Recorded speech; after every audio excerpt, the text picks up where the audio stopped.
കാരുണ്യാഭിഷേകം കാരുണ്യാഭിഷേകം കാരുണ്യാഭിഷേകം. പ്രിയമുള്ളവരെ, ലോത്തിൻ്റെ ജീവിതത്തിലെ പിരിയുന്ന യാത്രയാണ് നമ്മൾ കണ്ടത്. നമ്മൾ പിരിയാത്ത യാത്രയാണ് വേണ്ടത്. ദൈവവുമായി പിരിയരുത്, മാതാപിതാക്കളുമായി പിരിയരുത്, ജീവിത പങ്കാളിയുമായി പിരിയാതെ ഒരു യാത്രയായിരിക്കണം. ബന്ധങ്ങളെ സൂക്ഷിക്കണം, മുറിയാൻ ഇടവരുത്തരുത്. അടുത്തത്, അവൻ പോയി താമസിക്കുന്നത് പാപത്തിൻ്റെ ചെളിക്കുഴിയിലാണ്.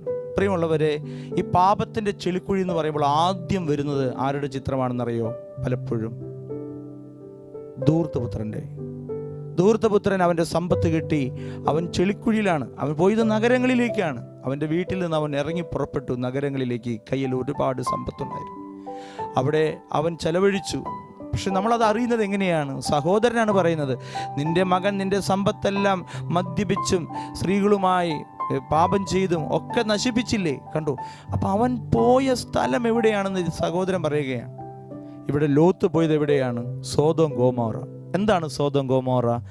വിശുദ്ധിയില്ലാത്തൊരു സ്ഥലം, സെക്സുമായി ബന്ധപ്പെട്ട് ഏറ്റവും മ്ലേച്ഛകരമായ പാപങ്ങൾ ചെയ്യുന്നൊരു സ്ഥലം, പുരുഷന്മാരെ ആഗ്രഹിക്കുകയും അതിനുവേണ്ടി പരിശ്രമിക്കുകയും ചെയ്യുന്നൊരു സ്ഥലം. അവിടെയാണ് ലോത്ത് പോയി താമസിക്കുന്നത്. നമ്മുടെ വീട്ടിൽ നമ്മുടെ മക്കൾ, ജീവിത പങ്കാളിയൊക്കെ താമസിക്കുന്ന ഇടം അനുഗ്രഹമായി മാറണം. പ്രിയമുള്ളവരെ, നിയമാവർത്തന പുസ്തകത്തിൽ എത്ര മനോഹരമായിട്ടാണ് ദൈവം പറയുന്നത്. ദൈവം തൻ്റെ കൂടാരം അനുഗ്രഹിക്കുവാനായിട്ട് കടന്നു വരുന്ന ഒരു ഭാഗമുണ്ട്. അപ്പോൾ ആ കൂടാരം അനുഗ്രഹിക്കാനായിട്ട് കടന്നു വരുമ്പോൾ 23-ാം അധ്യായത്തിലാണ്. എന്തിനാ?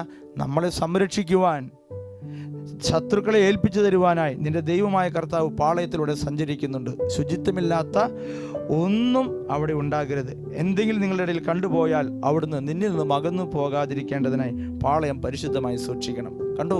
അപ്പം നമ്മൾ താമസിക്കുന്ന സ്ഥലം വരെ ഏറ്റവും നല്ല സ്ഥലമായിരിക്കണം. ആ ദൈവം നമ്മിൽ നിന്ന് അകന്നു പോകാതിരിക്കാൻ. ലോത്ത് പോയി താമസിച്ചത് ചെളിക്കുണ്ടിലാണ്. ജഡിക പാപത്തിൻ്റെ ചെളിക്കുഴിയിൽ ചെന്ന് ചീഞ്ഞളിഞ്ഞൊരു സ്ഥലം.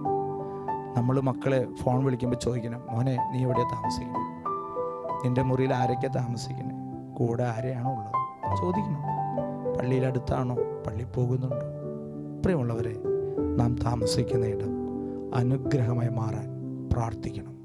നമുക്ക് ചുറ്റും ദൈവത്തിൻ്റെ മാലാഖമാരുടെ സംരക്ഷണം ഉണ്ടാകണം. അതിനുള്ള കൃപ എല്ലാവർക്കും ഉണ്ടാകട്ടെ. കർത്താവായ ഈശോയെ, ഈ ശുശ്രൂഷയിൽ പ്രാർത്ഥിക്കുകയാണ്. ഞങ്ങൾ താമസിക്കുന്ന സ്ഥലം അനുഗ്രഹമുള്ളതായി മാറട്ടെ. ഞങ്ങളോ ഞങ്ങളുടെ ജീവിത പങ്കാളി, ഞങ്ങളുടെ മക്കൾ, ഞങ്ങളുടെ പേരക്കുട്ടികളൊക്കെ പല സ്ഥലങ്ങളിലും പോയി പഠിക്കുകയും ജോലി ചെയ്യുന്നുണ്ട്. താമസിക്കുന്ന സ്ഥലങ്ങൾ അനുഗ്രഹത്തിൻ്റെ സ്ഥലങ്ങളായി മാറട്ടെ എന്ന് പ്രാർത്ഥിക്കുന്നു. ഈശോയെ ശുശ്രൂഷ.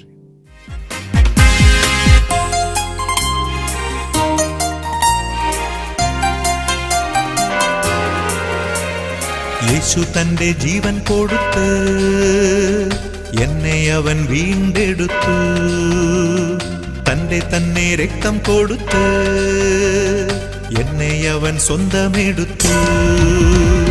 പാപത്തിനെന്റെ മേൽ ഭരണമില്ല, ഒരു തിന്മയും എന്നെ ഇനി തൊടുകയില്ല. ഇനി പാപത്തിന്. പരിശുദ്ധ പരമദിവ്യ കാരുണ്യത്തിന് എന്നേരവും ആരാധനയും സ്തുതിയും പുകഴ്ചയുണ്ടായിരിക്കട്ടെ. പരിശുദ്ധ പരമദിവ്യ കാരുണ്യത്തിന് എന്നേരവും ആരാധനയും സ്തുതിയും പുകഴ്ചയുണ്ടായിരിക്കട്ടെ. പരിശുദ്ധ പരമദിവ്യ കാരുണ്യത്തിന് എന്നൊരു ആരാധനയും സ്തുതിയും പുകഴ്ചയുണ്ടായിരിക്കട്ടെ. ആമേൻ. കാരുണ്യാഭിഷേകം കാരുണ്യാഭിഷേകം കാരുണ്യാഭിഷേകം.